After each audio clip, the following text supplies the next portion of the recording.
Hello ပါအမားရီကျမကတော့ဘောနော်အခုဆိုရင်တော့ကျောင်းပိတ်သွားပြီဆိုတော့ဒီ vlog လေးကတော့မော်လို့ဆိုတဲ့ vlog လေးဖြစ်ပါတယ်ပထမဦးဆုံးကျမဒီမုတ်ကိုလုပ်တဲ့အခါကျတော့ပမုတ်ကိုအရင်ထည့်ပါတယ်ထည့်သွားလို့ရှိရင် cheese လေးကိုထည့်လိုက်ပါတယ်အခုကျမ cheese ကိုခွာနေရပါတော့ခွာပြီးတော့cheese ကိုပမုတ်လေးပေါ်တင်လိုက်ပါတယ်ပြီးတော့နောက်ထပ်ပမုတ်တစ်ချက်ထပ်ပြီးတော့အုပ်လိုက်ပါတယ်အပေါ်ကနေပြီးတော့ပြီးလို့ရှိရင်တော့ရှည်ခွက်လေးနဲ့ရှည်ခွက်ဖင်လေးနဲ့ပေါ့နော်အဲ့အဝိုင်းပုံစံလေးဖြစ်အောင်လို့လုပ်လိုက်ပါတယ်ရှင်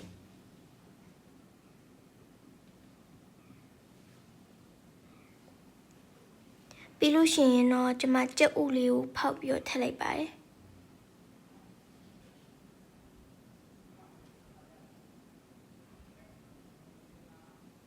ပြီးရင်တော့ကျွန်မလက်လေးနဲ့ဆေးလိုက်ပါတယ်ပြီးတော့ကျွန်မ cheese လေးကိုထည့်လိုက်ပါတယ်အပေါ်ကနေပြီးတော့ cheese ညှက်ထားတဲ့ဟာလေးကိုအပေါ်ကနေဖြူလိုက်ပါတယ်ရှင်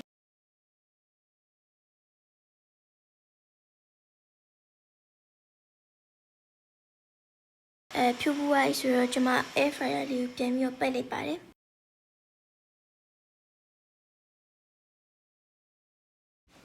ကျွန်မ180နဲ့8မိနစ်ထားလိုက်ပါတယ်ရှင်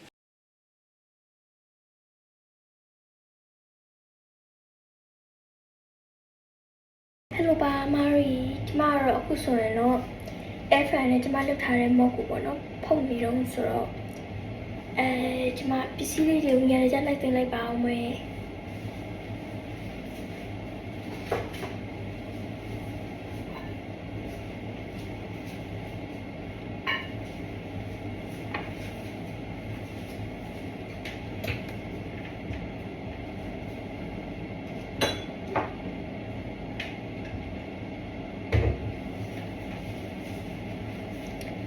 ကဲအခုဆိုရင်တော့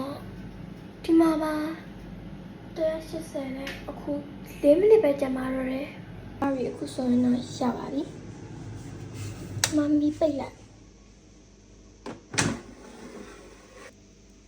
ဆိုတော့မာရီဒီမှာခုနကရသွားတဲ့အနေထားဒီမှာတိတ်မကြိုက်လို့နောက်ထပ်2မိနစ်ထပ်ထားလိုက်ပါမယ်။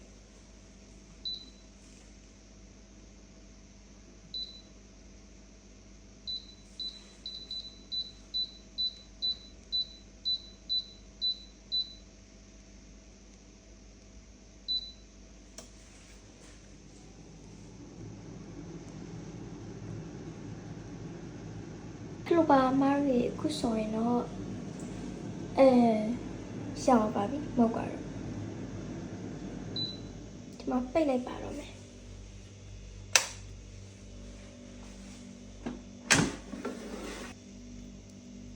အခုဆိုရင်တော့ဘောနော်ပကံထဲကိုထည့်လိုက်ပါပြီဒီမှာပါဒီမှာအခုဆိုရင်တော့ဘောနော်စားပါတော့မယ်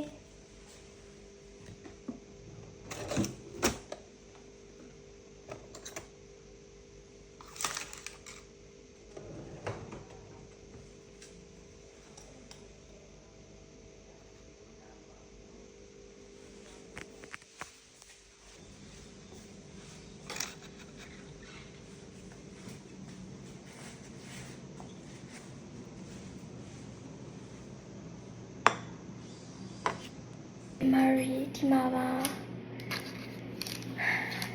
မာရီစားကြပါအောင်ဒီမှာပထမဆုံးဖုတ်တဲ့မောက်ကတော့ဘောနော်အောင်မြင်သွားပြီ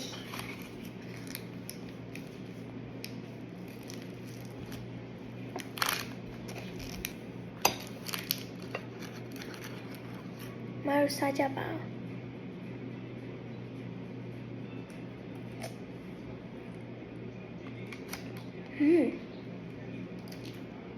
ဟုတ်လို့မာရီကျမအဲ့ဆိုရင်တော့စားလိုက်ပါဦးမယ်နောက်ထပ်ဗီဒီယိုတွေ vlog တွေမှာပြန်တွေ့ကြပါမယ်ဘိုင်ဘိုင်ပါ